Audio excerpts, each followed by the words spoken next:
बिस्मिल्लाहिर्रहमानिर्रहीम। अस्सलाम वालेकुम dear students. I am Amir Hamza, your physics teacher.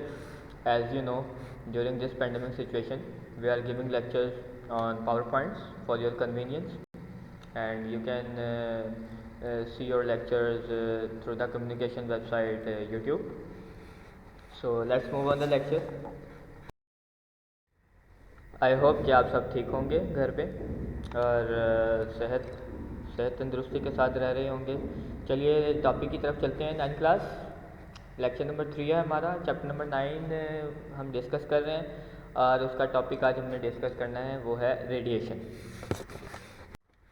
जैसे कि आपको रेडिएशन वर्ड से ही पता चल रहा है कि रेडिएशन जो टॉपिक है वो जो रेडिएशन की वजह से या किसी रेडिएशन जो रेज़ की वजह से जो प्रोसेस होता है जिनमें रेज़ का इफ़ेक्ट होता है, जिसमें शुआएँ होती हैं, निकलती हैं, एमिट होती हैं, एब्जॉर्ब होती हैं, इस सारे प्रोसेस को हम कह सकते हैं कि ये रेडिएशन से लिंक है। Our sun is the major source of heat energy. वो कहता है सन आपका जो है वो हीट एनर्जी से भरा हुआ है, मेजर सोर्स है हीट एनर्जी का। But how does this heat energy reach the earth? वो अर्थ तक कैसे पहुंचती है? It reaches us neither bye conduction और नॉर बाय कन्वेक्शन। जैसे आपको पता है कि ट्रांसफ़र ऑफ हीट के 3 वेज होते हैं, एक कन्वेक्शन होता है, एक कंडक्शन होता है और तीसरा रेडिएशन होता है। लेकिन इन दोनों प्रोसेस में कन्वेक्शन और कंडक्शन के थ्रू हीट हम तक नहीं पहुंच सकती। जो तीसरा वे है ट्रांसफ़र ऑफ हीट का विच इज़ रेडिएशन। रेडिएशन के थ्रू सन जो रेज़ हैं, सन की लाइट है हम तक पहुंचती है। आपको पता है जैसे अर्थ से बाहर कोई मीडियम भी नहीं है, स्पेस है, और लाइट को ट्रैवल करने के लिए किसी मीडियम की ज़रूरत भी नहीं है। ऐसी लाइट्स को हम कहते हैं इलेक्ट्रोमैग्नेटिक वेव्स। ठीक है, तो डेफिनेशन इसकी देखें। डेफिनेशन को वो कहता है आपके पास कि radiation is the mode of transfer of heat from one place to another in the form of waves called electromagnetic waves. यानी कि ये ऐसा मोड है ट्रांसफ़र ऑफ हीट का जो एक से दूसरी जगह तक ट्रैवल करता है। किसकी फॉर्म में? साउंड की फॉर्म में, वेव्स की फॉर्म में। उसको हम रेडिएशन कहते हैं। राइट साइड पे मैंने आपके पास एक पिक्चर शो की हुई है जिसके अंदर आपको एक रीजन दिखाया गया है कि ये लाइट जो विजिबल लाइट होती है उसका रीजन ये होता है, जिसमें लास्ट पे 3 जो आपकी वेवलेंथ्स हैं वो विजिबल को शो कर रही हैं, उससे ऊपर जो वेवलेंथ्स हैं वो आपको इंफ्रारेड इनविजिबल रीजन को शो कर रही हैं। ठीक है, तो ये आपने जो है इसको माइंड में रखना है कि कौन सी वेवलेंथ आपकी विजिबल की होती है और कौन सी वेवलेंथ आपकी इंफ्रारेड की होती है। ये आपको हेल्प करेगा आगे।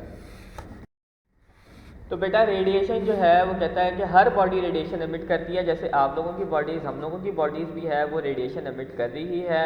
हर टाइम, हर सेकंड, हर मिनट हमारी बॉडी से जो है वो रेज़ निकलती हैं। ठीक है, जैसे आपको कोई कहे कि आप जो है ना आपको टेम्परेचर हो रहा है या आपको 100 डिग्री टेम्परेचर है, फ़ारेनहाइट टेम्परेचर है या 102 फ़ारेनहाइट टेम्परेचर है, तो इसका मतलब है आपकी बॉडी हीट अप है और उसमें से रेडिएशन एमिट हो रही हैं। तो ये प्रोसेस हर बॉडी में होता रहता है। ठीक है, कुछ ऐसी बॉडीज़ हैं जिसमें से रेडिएशन ज़्यादा निकलती हैं, कुछ ऐसी बॉडीज़ हैं जिसमें से रेडिएशन कम निकलती हैं। वो कहता है radiation are emitted by all bodies, the rate at which radiation are emitted depends upon various factors. ये कुछ फैक्टर्स पर डिपेंड करता है जिससे हम गेस कर सकते हैं कि रेडिएशन कैसे निकलती हैं। एक colour and texture of the surface, कि क्या कलर है उस सरफेस का और टेक्सचर कैसा है उसका। दूसरा उसका टेम्परेचर क्या है सरफेस का, और तीसरा उसका एरिया कितना है। यानी कि टेम्परेचर के ऊपर भी डिपेंड कर रहा है, एरिया पे भी डिपेंड कर रहा है और कलर और टेक्सचर पे भी डिपेंड कर रहा है। As we have discussed in our classes के मैंने आपको बताया था कि अगर आपको ग्रीन कलर वॉल पे नज़र आता है तो इसका मतलब है कि यहाँ पे ग्रीन कलर के अलावा सारी जो वेवलेंथ्स हैं विजिबल लाइट की वो एब्जॉर्ब हो रही हैं और सिर्फ ग्रीन कलर की एमिट हो रही है, जिसकी वजह से आपको ग्रीन कलर नज़र आ रहा है। तो ये टेक्सचर पे, सरफेस पे, एरिया पे डिपेंड करती है रेडिएशन। सो कैरेक्टरिस्टिक्स इसमें आ जाती हैं emission and absorption of radiation. A Leslie cube is a metal box having faces of different nature. वो कहता है एक लेज़ले क्यूब एक ऐसी चीज़ होती है जिसमें फेसेस जो हैं वो डिफरेंट होते हैं। जैसे राइट साइड पे आप देखें बेटा, एक शाइनिंग सरफेस है और दूसरी ब्लैक सरफेस है। ठीक है, ऐसी सरफेसेस जिसकी क्यूब की हों उसको लेज़ले या लीज़ले या लेज़लाए, जो भी आप पढ़ना चाहें, इसको क्यूब बोलते हैं। ठीक है, 4 faces of Leslie's cube may be as follows. Number 1 shining silver surface, number 2 dull black surface, number 3 white surface and number 4 coloured surface. ये जो सरफेसेस होती हैं इस तरह के क्यूब को हम लेज़ले क्यूब कहते हैं। तो बेटा ये आपका रेडिएशन का टॉपिक था। इट्स वेरी इजी, बहुत आसान है। ये आपने शॉर्ट क्वेश्चन के लिए याद करना है, ठीक है। और इस टॉपिक को आपने पढ़ना है, और इससे रिलेटेड कोई और चीज़ होती है वो भी आपने सर्च करनी है। उसके अलावा आपकी होम असाइनमेंट में ग्रीन हाउस इफेक्ट है वो आपने पढ़ना है, और टेम्परेचर ग्रीन हाउस इफेक्ट में कैसे मेंटेन किया जाता है ये आपने एज असाइनमेंट अपने रजिस्टर्स पे कर लेना है, ठीक है। We will meet till the next video. अपना ख्याल रखें, बहुत सारा पेंडेमिक सिचुएशन में बच के रहें और बाहर जाने से ग्रेस करें, ठीक है। अल्लाह ताला आप सबको सेहत तंदुरुस्ती के साथ सलामत रखे। ओके, अल्लाह हाफ़िज़।